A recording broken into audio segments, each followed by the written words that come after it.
Hi hello నమస్తే welcome to Vidhatha media. ఎన్నికలు వస్తుంటాయి పోతుంటాయి, కానీ ప్రజల మనసు గెలిచి వారి గుండెల్లో శాశ్వతంగా నిలిచే నాయకులు అతి కొద్ది మంది ఉంటారు. వారు ఎప్పుడూ తమ కోసం ఏదీ చేసుకోరు, జనాల బాగు కోసమే ఏదైనా చేస్తామంటారు. అలాంటి వారు పదవి కాంక్ష కన్నా ప్రజా శ్రేయస్సే ప్రథమమంటారు. అలాంటి నాయకుల్లో ముందు ఉండేది మన గంగాపురం కిషన్ రెడ్డి గారు.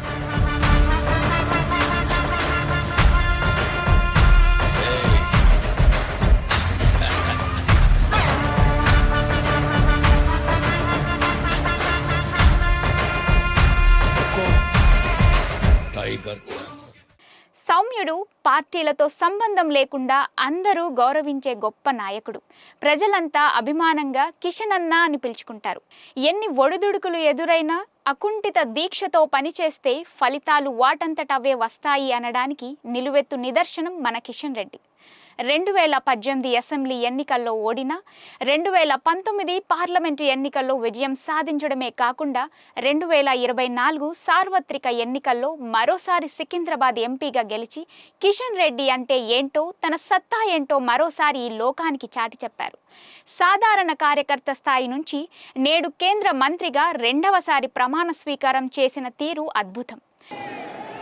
मैं गंगापुरम किशन रेड्डी ईश्वर की शपथ लेता हूं. కొన్ని పదవులను కిషన్ రెడ్డి తప్ప మరొకరు నిర్వహించలేరు అనేంతగా ముద్ర వేశారంటే వారి పనితనం ఏంటో అర్థం చేసుకోవచ్చు. కిషన్ రెడ్డి గారు అవినీతి, ఎమర్జెన్సీకి వ్యతిరేకంగా పోరాటం సాగించిన లోక్ నాయక్ శ్రీ జయప్రకాష్ నారాయణ గారి స్ఫూర్తితో జనతా పార్టీ యువ మోర్చా నాయకుడిగా రాజకీయ జీవితాన్ని ప్రారంభించారు. విద్యార్థి దశలో పార్టీ ఆఫీస్లోనే నివసించి పార్టీయే తన సర్వస్వం అన్నట్టుగా జీవనం సాగించారు. 1980లో బీజేపీ ఏర్పాటైనప్పటి నుంచి పార్టీలో కొనసాగుతున్నారు.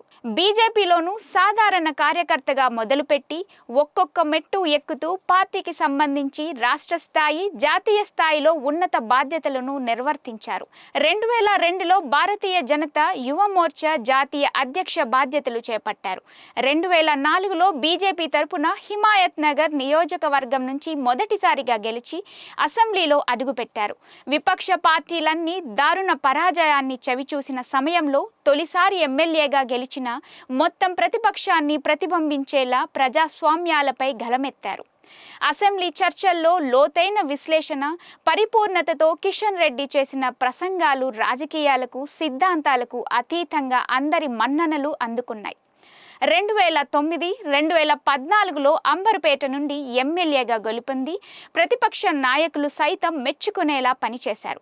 కిషన్ రెడ్డి గారు సాధించిన విజయాల్లో కొన్ని చూస్తే, పేద కుటుంబాలు తమ చిన్నారుల గుండె ఆపరేషన్లు చేసుకోలేరని ప్రభుత్వమే చొరవ తీసుకొని వారి ప్రాణాలు కాపాడాలని ఎంఆర్పిఎస్ అధ్యక్షుడు మందకృష్ణ మాదిగతో కలిసి కిషన్ రెడ్డి ఉద్యమం చేశారు. ఈ ఉద్యమానికి రాష్ట్ర ప్రభుత్వం తలొగ్గి ఉచితంగా చిన్నారులకు గుండె ఆపరేషన్లు చేసేందుకు అంగీకరించింది.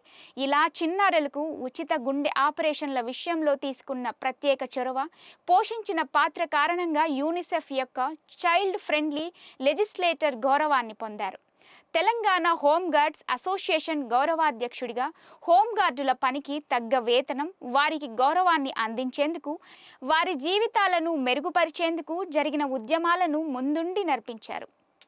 బీజేవైఎం జాతీయ అధ్యక్షుడిగా ఉన్న సమయంలో world youth council against terrorism అనే సంస్థను స్థాపించారు. ఈ సంస్థ ఆధ్వర్యంలో ఢిల్లీలో ఓ అంతర్జాతీయ సదస్సు ఏర్పాటు చేసి వాజ్పేయి గారితో శభాష్ అనిపించుకున్నారు.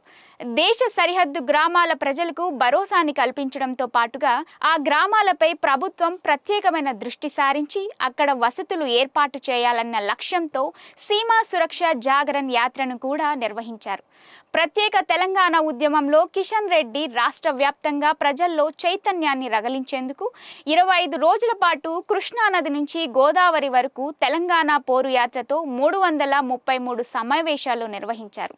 తెలంగాణ రాష్ట్రం కోసం నాటి బీజేపీ పెద్దలను ఒప్పించడంలో కీలక పాత్ర కిషన్ రెడ్డి గారిదే. తెలంగాణ చిన్నమ్మగా పిలుచుకునే సుష్మా స్వరాజ్ గారిచే తెలంగాణ అస్తిత్వాన్ని ఉభయ సభల్లో బీజేపీ తరపున వినిపించేలా ఆవిడను ప్రోత్సహించింది కిషన్ రెడ్డి గారే. కేంద్ర మంత్రిగా కిషన్ రెడ్డి గారి ప్రస్థానం ఒక్కసారి చూస్తే మోడీ కేబినెట్లో కేంద్ర హోంశాఖ సహాయక మంత్రిగా ఆర్టికల్ 370 రద్దు సమయంలో కీలక పాత్ర పోషించారు. కేంద్ర సాంస్కృతిక, పర్యాటక మరియు ఈశాన్య రాష్ట్రాల అభివృద్ధి శాఖల మంత్రిగా బాధ్యతలు నిర్వర్తిస్తూ 2023లో జమ్మూ కాశ్మీర్లో G20 వంటి అంతర్జాతీయ ఈవెంట్ను విజయవంతంగా నిర్వహించారు. తెలంగాణలోని రామప్ప దేవాలయానికి యునెస్కో వారసత్వ కట్టడాల్లో చోటు సంపాదించేలా చేశారు. విద్యార్థుల్లో దేశభక్తి పెంచేలా దేశంలో ఎక్కడా జరగని విధంగా భారతమాతకు హారతి అనే వినూత్న కార్యక్రమాన్ని నిర్వహిస్తున్నారు. ఏ నాయకుడు చేయని విధంగా తాను పదవిలో ఉన్నన్ని రోజులు ఏమి చేశానో ప్రజలకు తెలియాలని రిపోర్ట్ టు పీపుల్ బుక్లెట్ ద్వారా తన పనులను వివరించారు. 2023 అసెంబ్లీ ఎన్నికలకు కొన్ని రోజుల ముందు కేంద్ర పార్టీ అధిష్టానం ఆదేశాల మేరకు తప్పనిసరి పరిస్థితిలో బండి సంజయ్ గారి నుండి పార్టీ రాష్ట్ర అధ్యక్ష పదవి పొంది తన నాయకత్వ రాజకీయ చతురతతో అసెంబ్లీ ఎన్నికల్లో 8 మంది ఎమ్మెల్యేలు గెలిచేలా చేసిన కృషి అమోఘం. ఇక పార్లమెంట్ ఎన్నికల్లో అధికార కాంగ్రెస్ పార్టీ బలమైన బీఆర్ఎస్ పార్టీ వ్యూహాలను సమర్థవంతంగా ఎదుర్కొని రాష్ట్రంలో 8 మంది ఎంపీలు గెలిచేలా చేయడంలో ఆయన పాత్ర ముఖ్యమని చెప్పాలి. ఒకటా రెండా కిషన్ రెడ్డి గురించి చెప్పుకుంటూ పోతే ఓ పుస్తకం అవుతుంది. ఇలాంటి గొప్ప లీడర్ కనుకనే ఎన్నో అంతర్జాతీయ, జాతీయ అవార్డులు, సత్కారాలు తన కీర్తి కిరీటంలో కలికితిరాయిగా చేరాయి. మరోసారి కేంద్ర మంత్రిగా పదవి బాధ్యతలు చేపట్టిన ఆయన రాష్ట్రానికి మరియు దేశానికి మరిన్ని సేవలను అందించాలని కోరుకుంటూ కిషన్ రెడ్డి గారికి హార్దిక శుభాకాంక్షలు. మరో వీడియోలో మరో గొప్ప నాయకుడి గురించి తెలుసుకుందాం. నేను మీ Monika from Vidhatha media. Subscribe to Vidhatha media.